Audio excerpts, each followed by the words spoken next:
더불어민주당 이재명 대표가 인천 계양을에 단수 공천되면서 국민의힘 원희룡 전 장관과 이른바 명룡대전이 성사됐습니다.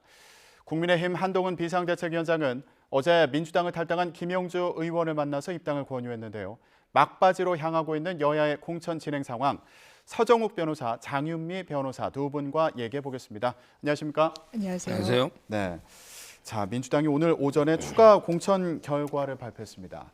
자, 장 변호사님, 네. 일단 가장 눈에 띄었던 건 이재명 대표의 공천 결과가 나왔다는 겁니다. 인천 계양을에 단수 공천됐어요. 그렇습니다. 일단 임혁백 공관위의 설명은 거기에도 이제 경쟁자들이 있는 거 아니겠습니까? 하지만 이제 민주당에서 이 당원 당규랑 이제 공천을 하는데 기준을 보면은 상당히 경쟁력에 있어서 차등이 있고 그 격차가 크면 단수 공천을 할 수 있다라고 돼 있습니다. 그렇기 때문에 그 기준에 따라서 이재명 대표에 대해서는 인천 계양을에 단수 공천을 했다라는 게 지금 민주당 공관위의 공식 입장이고요. 아마 예정된 수순이었던 것 같습니다. 뭐 일견에서는 지금 이제 공천 파열음과 관련해서 지역구에 안 나오는 것도 방법이 아니겠느냐 뭐 이런 이야기도 나왔지만 사실 계속해서 나온다는 그런 전망들이 있었고요. 그 뭐 선거 사무실이나 선거 운동을 하는 과정 중에 원희룡 전 장관과 상당히 또 이제 조우를 하면서 그 부분이 언론에 화제가 되기도 했기 때문에 본인이 이제 총선 출마의 의지를 좀 강행한 측면이 있고 이 부분과 관련해서 또 어떤 객관적인 기준상 공천을 받게 된 것 같습니다. 예, 예상됐던 결과라는 평도 있는데 변호사님 어떻게 보셨어요? 계양을 지금 이제 이재명 그 공천 대진이잖아요. 네. 뭐 제가 보기에 저는 뭐 원희룡 후보가 이제 상당히 선전할 걸로 봅니다. 그런데 왜 그러냐면요. 일단 이제 그 이재명 대표는 이제 그 사법 리스크에 실제 재판은 선거 중에도 이제 진행됩니다.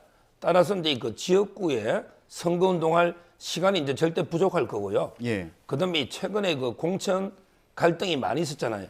아마 이제 친문 쪽에서 지지층들이 일부 이제 이탈할 가능성도 있고요.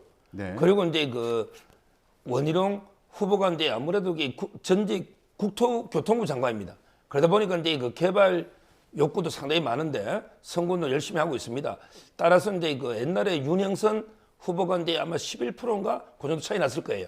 근데 뭐 저는 원희룡 후보 인지도 상당히 높기 때문에 아주 그 박빙의 좋은 승부가 될 걸로 이렇게 예상합니다. 예, 명룡대전이 성사됐고 사실상 성사가 됐고 네. 박빙의 승부가 펼쳐질 것으로 보인다 이렇게 전망해 주셨는데 네. 뭐 덧붙일 말씀이 있으실까요? 예, 저도 동의하고 유권자 입장에서는 굉장히 정치적 체급이 큰 정치인들이 본인 지역구에서 경쟁해 주면은 좋은 거 아니겠습니까? 같은 맥락에서 이렇게 이제 그 대진표가 짜졌다 말씀드릴 수 있을 것 같고 또 예. 야당의 대표라는 상징성 그리고 종전에 지금 재선 도전을 한다는 점 등에 있어서는 좀 이재명 대표가 다소 우위에 있는 게 또 객관적인 사실이 아닐까 생각합니다.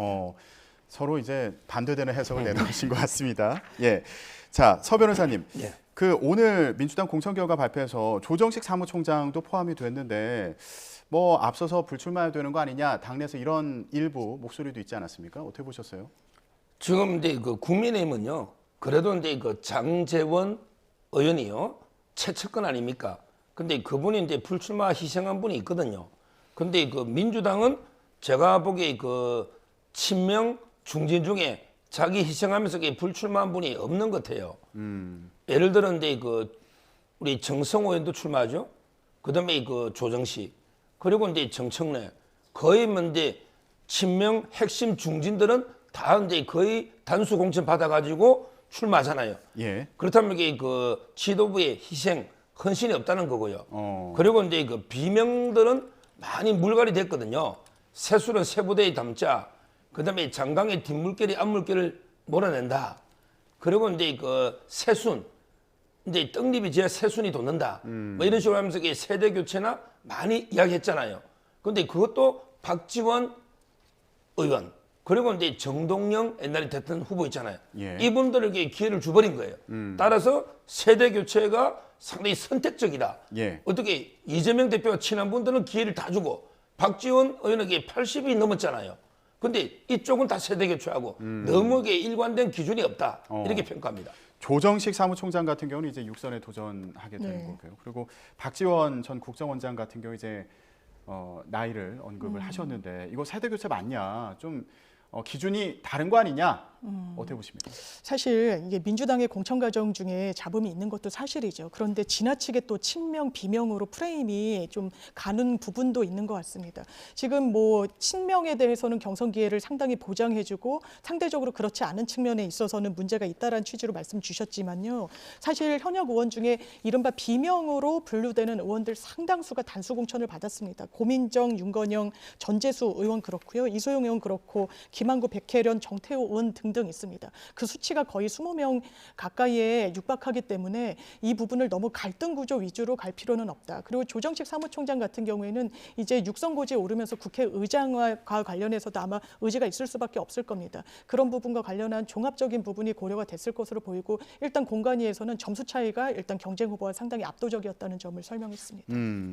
오늘 발표된 지역구 중에서 노원 같은 경우도 또 눈에 띄었습니다. 그렇습니다. 노원은 지역구가 하나가 줄어드는 거죠? 하나가 줄어들었죠. 예, 그래서 지금 현역 의원들 중에 누가 공천을 받을까 맞습니다. 이거 궁금했는데 일단 서울 노원을의 김성환 후보가 단수 공천을 받았고요. 그리고 노원 갑에서는 고용진 우원식 의원이 경선을 치르게 됐습니다. 맞습니다. 예, 이거 어떻게 보십니까? 사실 이 세 군데 지역구가 두 군데로 좁혀지고 3명의 현역 의원이 있는 지역이었습니다. 교통 정리가 좀 불가피한 측면이 있었고 그렇다면 누군가가 단수 공천이 되고 더 경쟁력이 있다고 평가받을 것인가와 관련해서 오늘 사실 그 가르마가 타졌다고 보실 수가 있을 텐데요.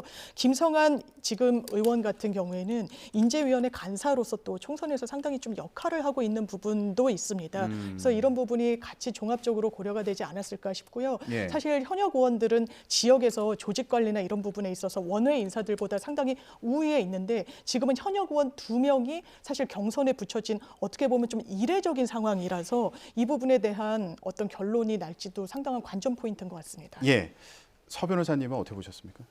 이것도 이제 한마디로 뭐 친명 단수, 그다음에 비명 경선 이렇게 봐야죠. 예를 들어 이제 2개로 줄어들면 김성환 의원을 경선에 붙일 수도 있는 거 아니에요. 근데 김성환 의원은 이제 그 친명이고 지금 이제 당직도 맡고 있죠. 근데 우원식은 아니거든요. 그래서 이게 저는 뭐 이것도 친명과 비명에 따라서 단수와 경선으로 갈라졌다. 이렇게 보고 있습니다. 예, 서 변호사님은 이것도 결국에 친명이냐 비명이냐 이거 중요한 기준 됐던 거 아니냐 이렇게 말씀하셨는데 장 변호사님은 아까 말씀하신 것처럼 후보들 사이에 차이가 많이 나는 경우에 단수 공천하는 거다 이런 원칙이 있다 이 말씀이신 거죠? 예, 민주당은 그 룰 세팅도 또 1년 전에 되는 것도 사실인 건 맞습니다.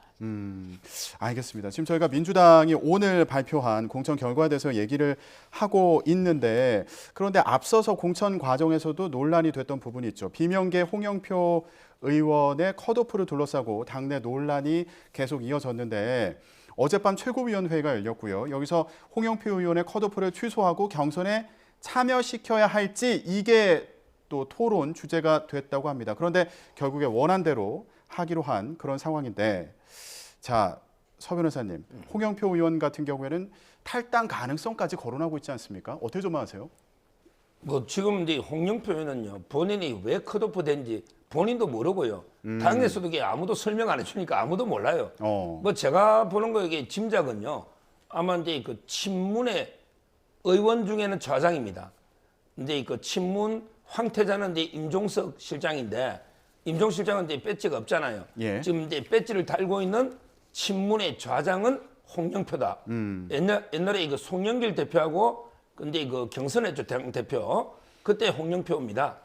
그래서 아마 이제 그 컷오프로 제거한 거 아닌가 이렇게 저는 짐작을 하고요. 네. 그리고 이제 이분은 아마 이제 탈당할 것 같아요.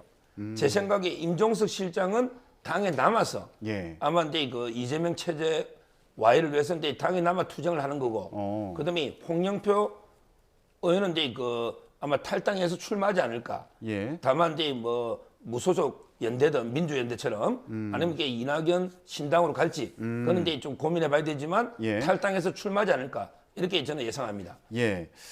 자, 홍영표 의원 같은 경우는 인천 부평을 지역에 이제 출마를 못하게 된 그런 상황인데 탈당을 해서 도전하는 거 아니냐 이런 전망해 주셨고요. 임종석 전 대통령 비서실장 같은 경우는 당에 남아서 이재명 체제에 다양할 것 같다. 예, 이렇게 좀 전망해 주셨습니다. 아마 당을 쉽사리 떠나기는 쉽지가 않을 겁니다. 이게 새 규합으로 할 정도로까지 좀 움직임이 있다고 보이기도 어렵고요. 그렇다면 민주당을 떠났을 때 본인이 몸담을 수 있는 사실상의 플랫폼은 이낙연 신당이 예. 새로운 미래일 텐데 그렇게 매력적인 그리고 본인의 정치적인 미래를 걸만한 곳으로 평가하기는 사실 어려워 보이는 부분도 있을 겁니다. 왜 그렇습니까? 왜냐하면 굉장한 많은 부침이 있었죠. 그 부침이 저는 지지율로도 나온다라고 생각하고요. 이낙연 대표 같은 경우에 호남에 어떤 기반을 두고 거기 지역 유권자들의 지지를 좀 많이 호응을 받았어야 되는데 그런 움직임이 좀 유의미하다라고 보긴 어려운 것 같습니다. 그래서 오히려 이 당내에서 상황을 좀 지켜보다가 이제 전당대회 등도 계속 정치적 스케줄로 예고돼 있는 거 아니겠습니까? 그리고 뭐 공동 선대위를 꾸릴 수 있는 그런 부분도 여지가 남아 있는 부분이고요. 분명히 할 수 있는 역할이 있기 때문에 당장 이 부분과 관련해서 탈당을 한다. 물론 탈당을 시사하고 있는 부분은 있지만 이걸 결행하기에는 상당한 정치적인 난제가 있지 않을까라고 생각해 봅니다. 홍영표 의원 같은 경우에 상황을 좀 지켜보지 않겠냐. 그렇습니다. 당장 탈당할 것으로 보이지 않는다. 이렇게 해석을 해주셨는데 이후에 또 공천 결과를 보면 비명으로 분류되는 이인영 의원의 경우에는 단수 공천을 받았고요. 그리고 친문 핵심인 전해철 의원은 경선이 결정이 됐습니다. 이걸 두고도 앞서서 임종석 전 비서실장 컷오프 논란을 의식한 거 아니냐. 그리고 친문계가 컷오프 되는 상황에 대한 반발이 거센 거를 좀 무마하려고 그러는 거 아니냐. 이런 해석도 있어요. 저는 결과론적인 해석인 것 같습니다. 임종석 전 실장의 사실상 컷오프가 먼저 있으면서 그렇다면 이 잡음과 갈등을 최소화하기 위해서 이인영 의원에 대해서는 단수 공천을 주고 뭐 전해철 의원도 이른바 비명 인사로 분류가 되기 때문에 경선의 기회를 보장해 준 거 아니냐라고 하지만 사실 이게 시간적인 선후 관계에 불과하다는 생각이 들고요. 왜냐하면 임종석 전 실장이 출사표를 던졌던 지역은 전략 지역으로 분류가 됐었습니다. 그렇지만 이인영 의원은 그 해당 지역에서 계속 지표로 확인할 수 있는 부분이 있었죠. 지역이 확정이 돼 있는 상황에서 줄지 말지를 고르는 상황이었기 때문에 이 부분이 다르다는 점, 그리고 친명 비명의 프레임으로 보는 게 기계적으로 맞지 않다라는 게 이번 공천 과정에서도 또 확인이 된 부분이 있지 않나 생각합니다. 예. 자, 장 변호사님 같은 경우에는 이런 상황을 전체적으로 볼 때 뭐 비명계나 친문계가 새를 규합해서 나갈 것 같진 않다. 이렇게 전망하시는 것으로 보이는데 서 변호사님은 좀 다른 생각 갖고 계신 거잖아요. 지금 이제 이인영 의원은요, 이분은 이제 김건태 계보입니다. 그리고 이제 아주 이제 그 이재명 반대 행보를 보인 건 없어요. 그러니까 이제 아마 이제 공천을 준 게 아닌가. 왜냐하면 이게 잠재적인 경쟁자로 안 본 거죠. 임종석 실장이나 박용진 의원은요, 잠재적으로 이제 이재명 대표의 경쟁자가 될 수 있지만 이인영 의원은 이제 그게 아니었거든요. 따라서 이제 단수 공천을 저는 준 거고, 예. 그다음에 전해철 의원은 확실하게 친문입니다. 삼철로 불렸죠. 삼철, 우리 그 이호철, 뭐 양정철, 전해철 할 때 삼철. 따라서 이제 아마 이제 저는요, 제가 보기에 아마 하위 20%를 커밍아웃은 안 하지만. 예. 역대 이제 하위 20% 받은 의원들이 대부분 반명이잖아요. 전해철 의원도 제 짐작, 물론 이게 추측입니다. 추측으로는 이제 그 하위 20%에 속했을 가능성도 있다. 본인이 경선하니까 밝히지는 않지만 예. 왜 그러냐면 이게 적극적으로 수박 농도 측정할 때 보면 적극적인 반 이재명 행보를 보인 거는 분명합니다. 옛날에 경기도의사 경선도 경합됐었죠. 따라서 이제 저는 이분이 양문석 이분은 이제 수박을 뿌리째 뽑겠다. 이런 이제 그 막말을 하면서 왔어요. 예. 그런데 징계라는 게 솜방망이처럼 당직 뭐 정지 있잖아요. 몇 달. 이건 말도 안 되는 징계잖아요. 그래서 아마 이제 저는 상당히 그 개딸 포함해서 적극적인 이재명 지지 당원들이 예. 아마 이제 양문석 쪽을 많이 지지하지 않을까. 그렇다면 이 경선 승리는 예측하기 어렵다. 예. 이렇게 그 평가가 들고요. 예. 아마 이제 그리고 집단적 움직임은 이제 경선 어느 정도 정리될 때, 경선 결과가 거의 끝나고 공천이 마무리될 시점에 예. 아마 이제 그 친문을 중심으로 해서 대대적인 게 탈당 움직임이 있지 않을까 이래 예상합니다. 예. 뭐 전해철 의원이 의원 평가에서 몇 %대 들었는지 네. 이거는 이제 아무도 알 수 없는 상황이니까 그렇습니다. 저희가 섣불리 얘기할 수 없습니다. 네. 이제 서 변호사님의 개인적인 추정으로 그렇습니다. 볼 때는 좀 하위에 속한 거 아닐까? 왜냐하면 이제 그런 당내 강성 지지층들의 움직임을 봤을 때 이렇게 좀 추정을 해주셨고요. 그래서 결국에 이거 경선 결과도 쉽게 예측하기는 어려워 보인다. 이런 전망을 좀 해주셨습니다. 자, 그러면 다른 지역으로 좀 넘어가 보겠습니다. 서울 동작을도 관심 지역 중에 하나였거든요. 그렇죠. 자, 여기가 국민의힘 같은 경우는 나경원 전 의원 그리고 민주당에서 류삼영 전 총경을 전략 공천했습니다. 류삼영 전 총경은 수사 기소 맞습니다. 분리와 관련해서 지금 정부의 방침을 네. 비판하는 데 앞장섰던 그렇죠. 그런 역할을 했었는데 자, 이 구도는 어떻게 봐야 될까요? 일단 상징적인 인물을 좀 전략적으로 배치한 부분이 있는 것 같습니다. 이수진 의원 같은 경우에 일단 공천을 받지 못했고 그 지역에 뭐 추미애 전 장관을 넣어서 뭐 이렇게 여론조사를 돌려봤다 여러 이제 여론조사가 나오긴 했지만 그렇다면 나경원 전 의원과 경쟁 구도에서 뭔가 우위에 있는 인물을 민주당으로서는 고민할 수밖에 없었을 것 같고요. 지금 짚어주신 대로 류삼영 전 총경은 윤석열 정부의 경찰국 신설과 관련해서 아주 정면적으로 좀 반대 목소리를 현직에 있을 때 냈던 그런 경찰 출신 정치인입니다. 그 당시에도 감찰에 하겠다, 징계를 하겠다, 이 정부에서도 행자부의 직할 체계로 경찰국을 갖는 부분에 대한 문제의식이 세게 있었던 것이고 더 이 문제의식을 확장하면 윤석열 정부의 어떤 이제 검경 수사권 조정이랄지 이런 부분과 관련해서 아주 선명한 목소리를 낼 수 있는 그런 인물이거든요. 나경원 전 대표 같은 경우에는 사실 대통령과의 친분을 사실상 뭐 부인할 수는 없는 부분이 있고요. 물론 이제 한번 뭐 주저앉혔다 어쨌다 해서 대통령과 거리가 먼 거 아니냐라는 평가가 있지만 그 대척점에 있는 인물로서 좀 낙점을 받았다 이렇게 평가할 수 있겠습니다. 예, 류삼영 전 총경 같은 경우에는 행안부의 경찰국 신설에 반대하면서 전국 경찰서장회를 주도했다가 사직을 한 그런 경우인데 나경원 전 의원과의 구도는 어떤 의미가 있다고 보십니까? 지금 이제 그 원래 동작의 그 이수진 판사 출신이요. 예. 이분은 이제 살짝 컷오프식이고, 그다음에 추미애 장관이나 전현희 권익위원장 여러 명을 이렇게 돌려본 거예요. 그래도 이제 좀 불리하다 싶으니까 다른 데로 빼고, 아마 이제 최종적으로 류삼영 이분이 왔는데 어떤 분이 총경이 뭐냐, 총경이 뭐라고 계급 모르는 분도 많더라고요. 총경은 이제 그 우리 소위 말하는 이제 경찰서장, 예. 아마 이제 공무원으로 치면 한 4급 정도입니다. 그 위에 이제 뭐 경무관, 치안감, 치안정감, 총감, 그러니까 경찰로 치면 이게 아주 높은 급수는 아닙니다. 저는 이분이 경찰대학교 4기입니다. 예. 그러면 이제 경찰은 계급 정리라는 게 있어요. 어느 정도 이게 총경에서 경무가 승진을 못하면 그러면 이제 그 계급 정년으로 이게 옷을 벗어야 되거든요. 근데 이분이 아마 총경 시위를 주도할 때 경찰국 반대, 그때도 상당히 총경이 오래 있었을 겁니다. 따라서 과연 이게 저는 순수 성 있게 이게 저항한 건지 아니면 이게 정치적 꿈이 있었는지 이거는 이제 뭐 제 추측의 영역이지만 제가 볼 때 무게감이나 우리 경찰하면 황운하 이분에게 치안관까지 갔을 거예요. 황운하 울산에 예. 있잖아요. 서장할 때.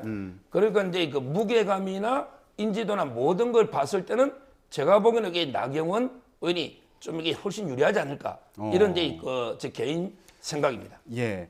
좀 구도로 봤을 때 무게감이 떨어지는 거 아니야 이런 해석을 해주셨는데 혹시 덧붙일 말씀 있으실까요? 그렇지 않다라고 판단하고요. 지역구에서는 일단 후보가 낙점이 되면은 물론 무게감과 관련해서 또 나경원 전 의원이 상당히 지역에 오랫동안 정말 이를 갈았다라는 평가를 받을 정도로 이 지역을 다지고 있었지만 그 구도라는 건 1대1 구도로 확정이 되면 어떻게 또 상황 따라서 변모할 수 있는 부분이 있기 때문에 전 유권자들 선택받기엔 부족함 없다라고 생각합니다. 예, 저희가 민주당 얘기를 계속 하고 있는데 민주당 얘기 여기까지 좀 해보기로 하겠습니다. 추미애 전 장관 같은 경우에 말씀하셨던 것처럼 동작을에 나서는 거 아니냐 이런 얘기가 있었는데 경기 하남 갑에 단수 공천이 됐거든요. 예.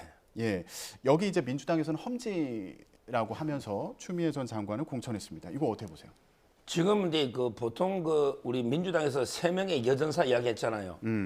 근데 그 험지라는 걸 저는 이렇게 정의합니다. 뭐냐면 이제 상대당의 현역 의원이 있는 걸 뺏어오는 거. 예. 이게 바로 험지 아니겠습니까? 예. 그렇죠? 근데 하남의 현역 국회의원이 국민의힘입니까? 아니잖아요. 그리고 이제 그 이재명 대표가 대선에서도 건수하남하게 윤석열 후보한테 이겼던 지역 아닙니까? 하남이. 이걸 이제 과연 험지라고 할 수 있는가? 예. 의문이 들고요. 그리고 이제 아마 이제 이재명 대표로서는 추 장관을 좀 이게 챙겨줘야 될, 뭐 추 장관 말로는 이게 무서운 누나 어쩌고 했잖아요. 챙겨줄 필요가 있는데 문제는 서울에 여러 군데 돌려받겠죠. 근데 경쟁력이 떨어졌던 거예요. 예. 그러다 보니까 이제 공천은 쥐되고 배지는. 그래서 저는 분구가 되는 하남 가보력에 전략 공천한 거는 어떻게든 이렇게 배지를 달게 해주기 위해서 아마 이제 공천을 준 게 아닌가 이렇게 분석합니다. 하남 같은 경우는 이제 갑을로 분고가 되고 최종윤 의원 하남 맞습니다. 현역 의원인데 이제 예. 불출마를 선언한 그런 상황이고요. 추미애 전 장관의 하남 갑 단수 공천 어떻게 보세요? 일단 당으로서는 뭐 여전사 그리고 윤석열 정부와 각을 세울 인사들 이런 이야기가 뭐 전략 공간에서 나오지 않았습니까? 지금 그런 것 같습니다. 윤석열 정부의 실정과 관련해서 많은 분들이 민심이 떠나고 있죠. 경제 어렵고요. 경제 성장률 1%에 머문 거는 외부 변수가 없었을 때는 상당히 이례적인 겁니다. 그럼에도 불구하고 민주당의 표심이 완전히 가 닿는 데 있어서는 민주당이 왜 정확하게 윤석열 정부에 대해서 비판하지 못하느냐라는 문제의식이 있습니다. 그렇기 때문에 이른바 여전사 3인방, 당내에서도 여러 평가가 나오고 있죠. 이 부분과 관련해서 복당을 한 이현주 전 의원에 대해서도 당내에서도 불만을 가진 기류가 있고요. 하지만 일단 총선 국면으로 넘어가면서 윤석열 정부에 대한 심판 심리가 없는 선거가 아닙니다. 당연하지만 그 부분과 관련해서 유권자들의 어떤 표심을 민주당이 받아 안아야 되고 거기서 역할을 해줄 정치인들이 필요했다. 당에서는 그런 차원에서 공천이 갔다. 이렇게 평가할 수 있겠습니다. 예, 알겠습니다. 오늘 앞서서 민주당 공천 결과 발표가 막 있었어가지고 민주당 얘기를 먼저 좀 해봤고요. 이제 국민의힘 상황으로 넘어가 보도록 하겠습니다. 국민의힘은 오늘 오후 2시에 또 공천 결과가 발표될 예정입니다. 추가 발표가 나오면 기자를 연결해서 보도해 드리겠고요. 앞선 상황에 대해서 얘기를 좀 해보겠습니다. 한동훈 비대위원장이 더불어민주당 탈당한 김영주 국회 부의장과 만찬 회동을 했습니다. 예, 이 장면은 굉장히 인상적이었어요.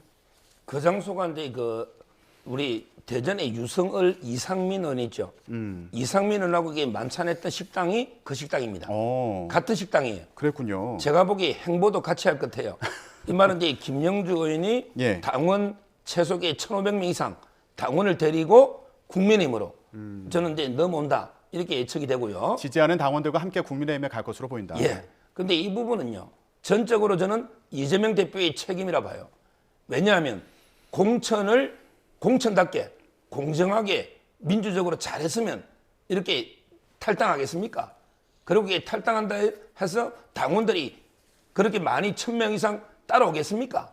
그만큼 이게 공천이 불공정하니까 탈당에 그다음에 국민의힘에 넘어오는 게 명분을 얻고 있는 게 아닌가 예. 이런 데 생각이 들고 예. 이분이 0점을 받았습니다.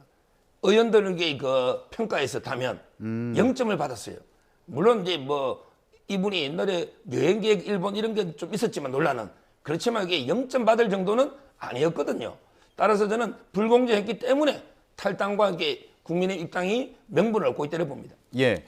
자, 김영주 국회 부의장 같은 경우에는 어제 만찬을 하고 나서 조금 더 고민해서 너무 늦지 않은 시간에 답을 드리도록 하겠다 이렇게 얘기했습니다. 하지만 답은 이미 정해져 있다고 보시나요? 예, 당연히 그렇습니다. 이렇게 조우한 것을 언론에 공개할 정도면 국민의힘으로 가겠다는 의사를 이미 표명했다라고 보여지고요. 예. 지금 명분 말씀하셨지만 명분 없습니다. 지금 영등포 갑에 국민의힘 예비 후보로 수개월 동안 고생하고 계신 분들이 있습니다. 그 부분 어떻게 교통정리할 건가요? 그리고 김영주 국회 부의장 아니십니까? 사선 의원이고 민주당에서 노동 몫으로 또 여성으로서 이 정치인으로 성장했던 그런 이력을 갖고 있습니다. 만약에 본인이 하위 20%에 속하지 않았다면 국민의힘으로 가는 그 선택이 사실 이해가 되지 않는 측면이 있죠. 이런 걸 명분이라고 하지는 않습니다. 김영주 부의장이 어떤 선택을 할지 이거 참 관심이 모아지고 있는 상황인데요. 자, 이런 가운데 국민의힘에서 한동훈 위원장이 김영주 의원을 만나고 그리고 박민식 전 국가보훈부 장관에게는 서울 강서울 출마를 공식 요청을 한다고 밝혔습니다. 근데 박민식 전 장관은 이전에 앞서서 스스로 총선에 나가지 않겠다 이렇게 밝힌 거 아닌가요? 어떤 상황이었습니까? 나가지 않은 건 아니고 근데 이분이 원래는 이제 부산에서 국회의원을 했었죠. 그리고 이제 이번에 그 당에다가 백주임에서 영등포 있잖아요. 예. 영등포 을에서 이제 했죠. 근데 거기에 이제 박용찬 위원장이 오랫동안 갈고 닦은 지역이에요. 그래서 이제 그 지지하면서 경선을 포기했죠. 예. 그러다 보니까 이제 그 당에서는 강서을이 이제 김성태 전 의원의 지역구였죠. 근데 이분이 이제 그 컷오프 되고요. 예. 그다음에 박대수 현역 의원이 왔었는데 이분도 이제 그 불출마를 선언했어요. 근데 강서을은 마곡지구가 있는 지역이에요. 강서구에서는 그나마 이게 국민의힘이 조금 해볼 만한 예. 이런 지역입니다. 여기에 우리 박민식 초대 국가본부 장관을 전략 공천해서 예. 아마 이제 본인도 수락한 게 아닌가 이렇게 지금 보고 있습니다. 예. 자, 박민식 전 장관 같은 경우에는 영등포울의 경선을 포기하면서 박용찬 후보를 지지한다 이렇게 선언한 상황인데 강서을 지역에 출마 요청을 받아들일지 이거 주목이 되고요.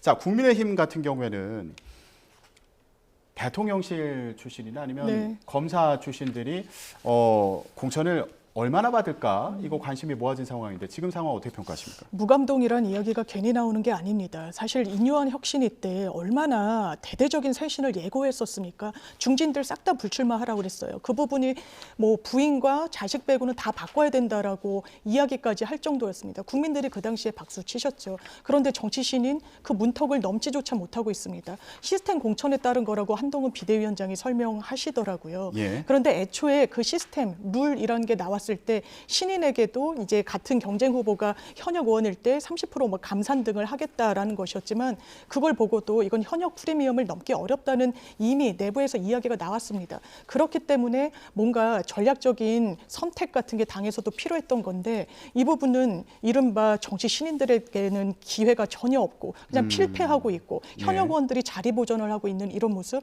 기본적으로 혁신에서 우위에 서야 국민들 유권자들 선택받는 총선 국면에서 이거는 좋지 않은 선거 전략이라고 생각합니다. 현역 불패다 이제 이런 부분에 대해서 좀 지적을 하시면서 정치 신인들에게 좀 기회가 있어야 되는 거 아니냐 이렇게 말씀하셨는데요. 저는 이제 국민의힘은 조용한 감동입니다. 조용한 감독이요. 예, 왜 감동이 없습니까?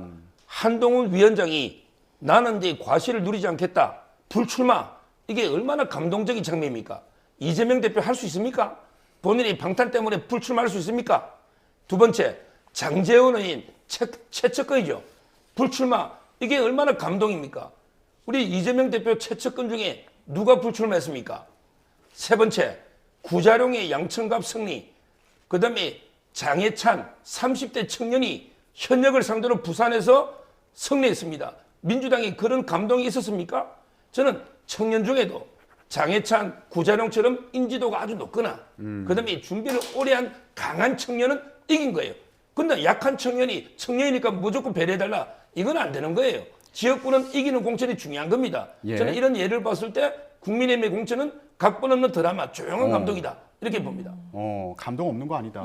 예. 동의하지 않습니다. 이른 청년 정치 이야기하셨는데요. 구자룡 변호사나 장해찬 전 최고가 청년 정치를 상징하는 인물들입니까? 오히려 구태 정치를 답습한다는 비판이 많이 나왔었죠. 어쩌면 기계적인 비판, 그리고 아주 진영 논리에 매몰된 부분 아니냐라는 비판이 내부에서도 나왔었습니다. 그걸 단순히 물리적인, 생물학적인 나이가 어리다고 해서 청년 정치인의 표상으로 할 수 있을까요? 구자룡 변호사 같은 경우에는 사실상 한동훈 비대위의 1호 영입 인재이기 때문에 어떤 현역 의원과 겨뤘을 때 우위에 섰던 거 아닙니까? 본인의 어떤 정치적인 경쟁력이 있다고 판단할 수 있습니까? 저는 이런 걸 감동이라고 부르지 않는다고 생각합니다. 예, 알겠습니다. 국민의힘 공천 상황까지 얘기를 해봤는데 오늘 오후 2시에 공천 결과가 나오면 저희가 또 관련 내용 계속 전해드리기로 하겠습니다. 제3지대 얘기 간단히 좀 해볼게요. 이낙연 대표, 새로미래 이낙연 대표 같은 경우에는 광주에서 총선 출마를 공식화할 예정입니다. 자, 지역구 관련해서는 이거 광주 어디 나올까? 이거 참 궁금한 상황인데요. 지금 이제 이낙연 대표가 이제 승부수를 던져야 될 시점이에요. 지금 이제 좀 지지부진합니다. 솔직히 그 조국 신당에도 이제 혁신당이죠. 조국 혁신당. 거기에도 이제 좀 밀리고 있는 분위기고요. 따라서 이제 승부수를 던지는데 제가 보기 광주, 서구, 을 양양자 의원은 이제 그 개혁신당으로 들어갔잖아요. 아마 이제 그 지역에서 승부를 하지 않을까 예. 이렇게 보이고요. 예. 그리고 이제 민주당을 이제 탈당한 이런 이제 의원님들을 영입해가지고 대거 이제 그 광주로 전라도로 호남 쪽에서 아마 승부를 보지 않을까. 그래서 이제 수도권에서 컷오프 됐는데 본적지가 예. 고향이 호남은 많이 영입할 것 같아요. 예. 자, 그런데 일부에서는 조국혁신당, 네. 예, 조국신당 이제 명칭이 조국혁신당인 거죠. 자, 이 조국혁신당에서 친문계 인사들을 규합하는 거 아니냐 이런 전망이 또 나오고 있어서요. 그런 부분이 있죠. 왜냐하면 지지율로 사실 컨벤션 효과가 지났다고 하는 국면에서도 두 자릿수가 나온 부분도 있습니다. 그리고 민주당의 비례대표와 관련해서 여러 또 파열음이 나오는 것도 사실이죠. 뭐 통진당의 어떤 전신인 그런 진영과 손을 잡는 부분에 대해서도 뭐 우려의 목소리가 지속적으로 나오고 있고, 그래서 그 반사이익을 조국 혁신당이 받고 있는 부분은 분명히 있는 것 같아서 사실상의 최대 수혜자 아니냐 이런 이야기까지 나옵니다. 나오는 것 같습니다. 예, 알겠습니다. 지금 막바지에 이르고 있는 총선 공천 상황과 관련한 얘기 나눠봤습니다. 오늘 말씀 여기까지 듣겠습니다. 서정욱 변호사, 장윤미 변호사 두 분과 함께했습니다. 말씀 고맙습니다. 감사합니다. 고맙습니다.